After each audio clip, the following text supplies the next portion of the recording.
தொடர்ந்து ஒரு செல்ஃபோன் பார்க்கும் பொழுதோ இல்லை லேப்டாப்பில் ஒர்க் பண்ணும் பொழுதோ கம்ப்யூட்டர் பார்க்கும் பொழுதோ லிவருக்கு பிராண ஆற்றல் குறைகின்றது. இதனாலே நமக்கு கண்ணில் கேட்ராக்ட் வராமல் இருப்பதற்கும் கிட்ட பார்வை தூர பார்வை வராமல் இருப்பதற்கும் சில பேருக்கு கண்கள் அடிக்கடி ஹீட்னால கட்டி வந்துடும். அந்த மாதிரி வராமல் இருப்பதற்கும் எதுக்காண்ட நம்ம முத்திரை பண்ணுறதுக்கு முந்தி மூச்சை உள்ளெழுத்து வெளியே விடுறோம்னா எண்ணங்கள் ஒடுங்கும், மனசு ஒருநிலைப்படும், உடல் முழுக்க பிராண ஆற்றல் நன்றாக கிடைக்கும். அதுக்கப்புறம் மூச்சில் கவனம் செலுத்தினாலே போகும். பொதுவாகவே பச்சை கேரட்டு டெய்லி ஒரு 2 கேரட்டு சாப்பிடக்கூடிய பழக்கத்தை வச்சுக்கிட்டாங்கன்னா நல்ல ரிசல்ட் கிடைக்கும். உடல் அறுவை சிகிச்சை பண்ணாமல் நல்லா ஸ்டாண்டர்டு ஹெல்த்தில் இருக்கிறவங்க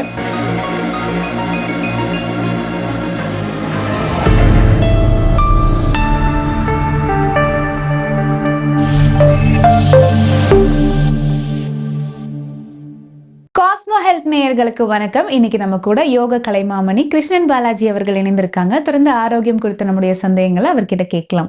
வணக்கம் சார். வணக்கம். எப்படி இருக்கீங்க? ஃபைன், நல்லா இருக்கேன். ஓகே. ஸோ தொடர்ந்து நீங்க ஹெல்த் ரிலேட்டடான நிறைய முதிரைகள் எங்களுக்காக சொல்லிட்டு இருக்கீங்க. அந்த வகையில் இன்னைக்கு நிகழ்ச்சியில இந்த கண் பார்வை தெளிவாகணும், இந்த பிளர்னஸ் இருக்கு, இல்ல பார்வை எங்களுக்கு மங்கல் ஆகுது, இதற்கு என்ன மாதிரியான முதிரைகள் இருக்கு, அண்ட் உணவு முறைகள் மூலமா நம்ம இதை சரி பண்ணிக்கலாம் சார், அதை பத்தி சொல்லுங்க. நிச்சயமாக இன்றைய காலகட்டத்தில் படிக்கக்கூடிய மாணவர்களுக்கே நமக்கு அந்த மாதிரி ஒரு ப்ராப்ளம் இருக்குது. அது எல்லோருக்குமே ரீசன் என்னென்னு தெரியும். நம்ம அடிக்கடி செல்ஃபோன் யூஸ் பண்ணக்கூடிய ஒரு நிலை. நம்ம தேவைக்கு மட்டும் யூஸ் பண்ணிவிட்டு தேவையில்லாத சமயம் அதை நம்ம கொஞ்சம் அவாய்ட் பண்ணிட்டோம் அப்படின்னாலே நமக்கு கண்களுடைய இயக்கம் நன்றாக இருக்கும். லிவர்னுடைய வெளிப்பாடு தான் கண். அப்போ நம்ம தொடர்ந்து ஒரு செல்ஃபோன் பார்க்கும் பொழுதோ இல்லை லேப்டாப்பில் ஒர்க் பண்ணும் பொழுதோ கம்ப்யூட்டர் பார்க்கும் பொழுதோ லிவருக்கு பிராண ஆற்றல் குறைகின்றது. இதனாலே நமக்கு கண்கள் அஃபெக்ட் ஆகும். இது ஒன்று. இரண்டாவது, இரவு நல்ல தூக்கம் இருக்கணும். ஆழ்ந்த நிதிரை இல்லை அப்படின்னாலும் நமக்கு லிவரினுடைய தன்மை ஒழுங்காக இயங்காது. அப்போ இன்றைய காலகட்டத்தில் பரபரப்பான உலகத்தில் எல்லோருக்குமே ஒரு சவுண்ட் ஸ்லீப்பிங் அப்படிங்கிறது ஒரு கேள்விக்குறியாக இருக்குது. இந்த இரண்டையுமே சரி செய்யக்கூடிய அற்புதமான முத்திரைகள் நம்ம மாமுனி பதஞ்சலி மகரிஷியினுடைய அஷ்டாங்க யோகத்திலே இருக்கின்றது. அதில் நம்ம ஒரு அருமையான முத்திரை, கண்கள் நன்றாக இயங்குவதற்கும் கண்ணில் கேட்ராக்ட் வராமல் இருப்பதற்கும் கிட்ட பார்வை தூர பார்வை வராமல் இருப்பதற்கும் சில பேருக்கு கண்கள் அடிக்கடி ஹீட்னால கட்டி வந்துடும். அந்த மாதிரி வராமல் இருப்பதற்கும் 3 வகையான முத்திரை நம்ம பார்ப்போம். ஒரு முத்திரை பிராண முத்திரை. இந்த முத்திரையை காலையில், மதியம், மாலை 3 வேளையுமே சாப்பிடுவதற்கு முன்பாக 2 நிமிடம் ப்ராக்டிஸ் பண்ணால் போகிறோம். இப்போ வயதானவர்கள் கீழே அமர முடியாதவங்க ஒரு நாற்காலியில் அமர்ந்தே பண்ணிக்கலாம். இப்போ யங்ஸ்டராக இருக்காங்க, அவங்க கீழே சுகாசனம் இல்லைனா அர்த்த பத்மாசனம் இல்லை பத்மாசனம் இல்லை வஜிராசனம், இதில் ஏதாவது ஒரு ஆசனத்தில் இந்த முத்திரையை பண்ணிக்கலாம். இப்போ இந்த முத்திரை எப்படி பண்ணுறதுன்னு பார்ப்போம். மோதிர விரல், சுண்டு விரல் அதனோட மையத்தில் பெருவிரல் வச்சுக்கணும். மீதி 2 விரல் இந்த மாதிரி சேர்த்து வச்சுக்கணும். தெரிகிற கண்ணி காமிக்கிறேன். அவங்க கையை அப்படி மடியில் வச்சுக்கலாம். இது பிராண முத்திரை. மோதிர விரல், சுண்டு விரல் அதனோட மையத்தில் பெருவிரல் வச்சுருக்கோம். லேசாக ஒரு அழுத்தம் கொடுத்தா போகிறோம். கை மடியில் வச்சுக்கலாம். முதல்ல கண்ணை மூடிட்டு ஒரு 3 டைம்ஸ் இன்ஹேல் அண்ட் எக்ஸேல்.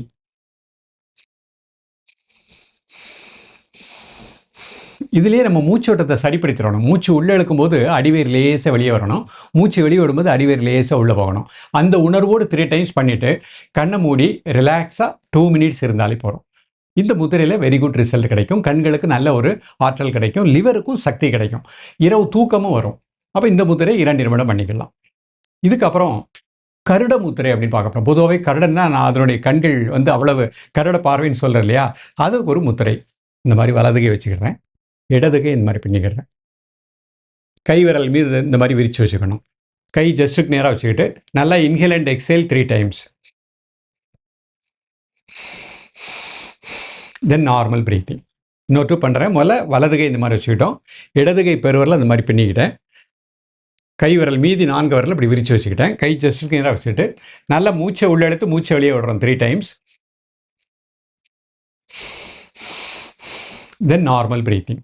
இந்த முத்திரையில் காலை, மதியம், மாலை 3 வேளையும் சாப்பிட்றதுக்கு முன்பாக 2 நிமிடங்கள். இன்னொரு முத்திரை பார்க்க போகிறோம், கண்ணொளி முத்திரை. இந்த முத்திரைக்கு பேரே கண்ணொளி முத்திரை. கண்கள் ஒளி புரிந்ததாக இருக்கக்கூடிய அற்புதமான முத்திரை. இதுக்கு பேர் மகிழ்ச்சி முத்திரைன்னு பேர். இதை வச்சுட்டு அந்த முத்திரை செய்வதற்கு ஈஸியாக இருக்கும். இப்படி கையை வச்சுக்கணும். இப்போ கிட்ட கொண்டு போயிட்டு இந்த கட்டை விரல் மட்டும் இப்படி இருக்கணும், மீதி விரல் அந்த மாதிரி கேப் வச்சுக்கணும். இந்த கட்டை விரல் மட்டும் உள்ள நோக்கி இருக்கணும், மீதி 4 விரல் இந்த மாதிரி ஒரு 2 to 3 இன்ச் கேப்பில் வச்சுக்கணும். வச்சுக்கிட்டு நல்லா inhale and exhale. Then normal breathing. 2 நிமிடம் இருந்தாலே போகிறோம். இன்னொரு பண்ணுறேன். இப்படி பண்ணிட்டு பண்ணும்போது ஈஸியாக இருக்கும். கையை இப்படி பக்கத்தில் கொண்டு வந்துட்டு இந்த 2 கட்டை விரல் மட்டும் இப்படி சேர்த்து வச்சுக்கோங்க. மீதி 4 விரல்கள் அந்த நகக்கண் பார்க்குற மாதிரி இப்படி வச்சுக்கோங்க. வச்சுட்டு ஒரு 3 முறை inhale and exhale. Then normal breathing. இதில் 2 நிமிடம். ஸோ இந்த 3 முத்திரைகளையுமே 2 நிமிடம். சப்போஸ் என்னால் 3 முத்திரை பண்ண முடியல சார் அப்படின்னா 48 நாட்கள் ஏதாவது இதில் கொடுத்ததில் ஏதாவது ஒரு முத்திரை பண்ணால் கூட டெஃபினட்டாக வெரி குட் ரிசல்ட் கிடைக்கும். சில பேருக்கு இப்போ தான் கேட்ராக்ட் ஜஸ்ட் ஆரம்பம். டாக்டர் வந்து மெடிசனில் க்யூர் பண்ணலான்னு சொல்லியிருக்காங்க, கொஞ்சம் ரெஸ்ட் எடுக்கணும்னு சொல்லியிருக்காங்க. அவங்களாம் இந்த 3 முத்திரைகளை நம்பிக்கையோடு காலை மதியம் மாலை 3 வேளையும் 2 நிமிடம் பயிற்சி பண்ணிகிட்டே வந்தாங்கன்னா டெஃபினட்டாக நம்ம அதுலேருந்து அவாய்ட் பண்ணிடலாம். ஓகே.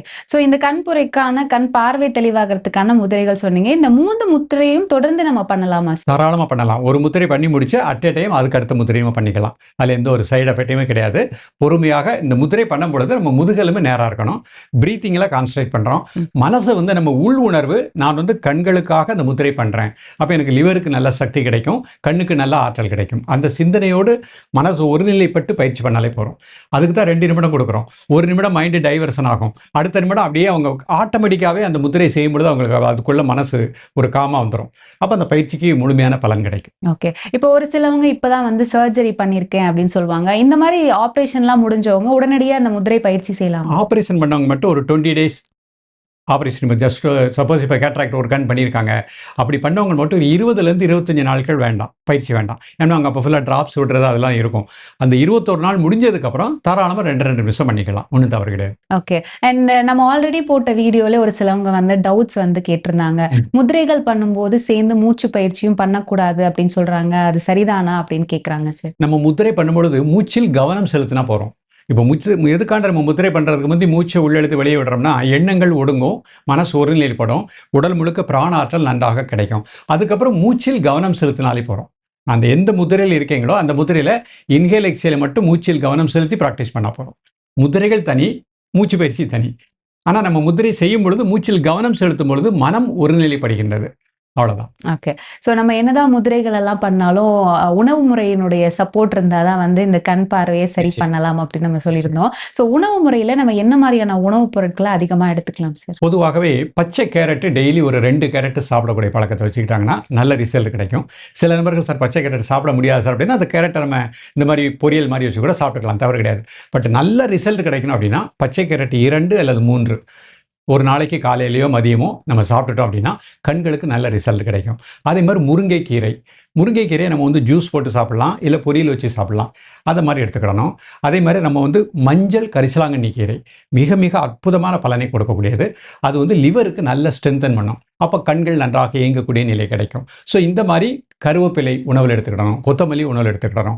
இதை நம்ம கரெக்டாக எடுத்துக்கொண்டு இந்த பழக்கத்தை நம்ம பண்ணிட்டு இந்த முதிரையும் பண்ணிகிட்டே வந்தோம்னா நிச்சயமாக வெரி குட் ரிசல்ட் கிடைக்கும். சாப்பிடும் பொழுது நன்றாக மென்று கூழாக்கி சாப்பிடக்கூடிய பழக்கத்தை ஏற்படுத்திக்கிடணும். மைண்டு டைவர்ட் இல்லாமல் சாப்பாட்டில் மட்டும் கவனம் செலுத்திக்கிடணும். நிறைய நபர்கள் சாப்பாட்டை வந்து என்ன பண்ணுறாங்க, காலை சாப்பாடை டைவர்ட் பண்ணுறாங்க. மதியம் தான் சாப்பிட்றேன் சார் அப்படிங்கிறாங்க. காலையில் 8:30லேருந்து 9 மணிக்குள்ளே, மதியம் 12 to 1:30க்குள்ளே, இரவு 7 மணிக்குள்ளே. இன்னும் கண்கள் நன்றாக இயங்கணும்னா இரவு ஃப்ரூட்ஸ் மட்டும் எடுத்துக்கலாம். என்ன ஃப்ரூட்ஸ்னாலும் எடுத்துக்கலாம். உலர்ந்த திராட்சை பழம், கொய்யாப்பழம், ஆப்பிள், இந்த மாதிரி இரவு நம்ம உணவாக எடுத்துக்கலாம். அப்போ வெரி குட் ரிசல்ட் கிடைக்கும். இதோட இன்னும் நமக்கு நல்ல பலன் கிடைக்குன்னா காலையில் இந்த முத்திரை செய்யும் பொழுது 6லேருந்து 6:30க்குள்ளே சூரிய ஒளி கண்களில் படுற மாதிரி நமக்கு ஒரு வாய்ப்பு இருந்துச்சுன்னா 2 நிமிடம் அந்த 3 முத்திரைகள் பண்ணிக்கிடணும். அப்போ இன்னும் நல்ல பலன் கிடைக்கும். மாலை அதே மாதிரி 5 to 6 சூரிய ஒளி படுற மாதிரி இந்த முத்திரை பண்ணோம்னா வெரி குட் ரிசல்ட் கிடைக்கும். ஓகே. முதிரைகள் எங்களுக்காக சொன்னீங்க. ஆசனங்கள் எந்த அளவுக்கு கண் பார்வை தெளிவாக உதவியா இருக்கும்? நிச்சயமாக ஆசனங்களில் புஜங்காசனம் மிக அற்புதமான பலனை கொடுக்கும். உடல் அறுவை சிகிச்சை பண்ணாமல் நல்ல ஸ்டாண்டர்டு ஹெல்த்தில் இருக்கிறவங்க புஜங்காசனம் பண்ணிக்கலாம். உசட்டாசனம் மிக நல்ல பலனை கொடுக்கும். சக்கராசனம், இந்த 3 ஆசனங்களுமே கண்களை திறப்பாக இயங்கக்கூடிய நிலை கிடைக்கும். ஸோ இன்றைய நிகழ்ச்சியில் கண் பார்வை தெளிவாகிறதுக்காக எளிமையான முதிரைகள் எப்படி பண்ணணும், என்ன மாதிரியான உணவு முறைகள் எடுத்துக்கணும் அப்படின்றத பற்றி ஒரு தெளிவான விளக்கம் கொடுத்தீங்க. ரொம்ப நன்றி. நன்றி.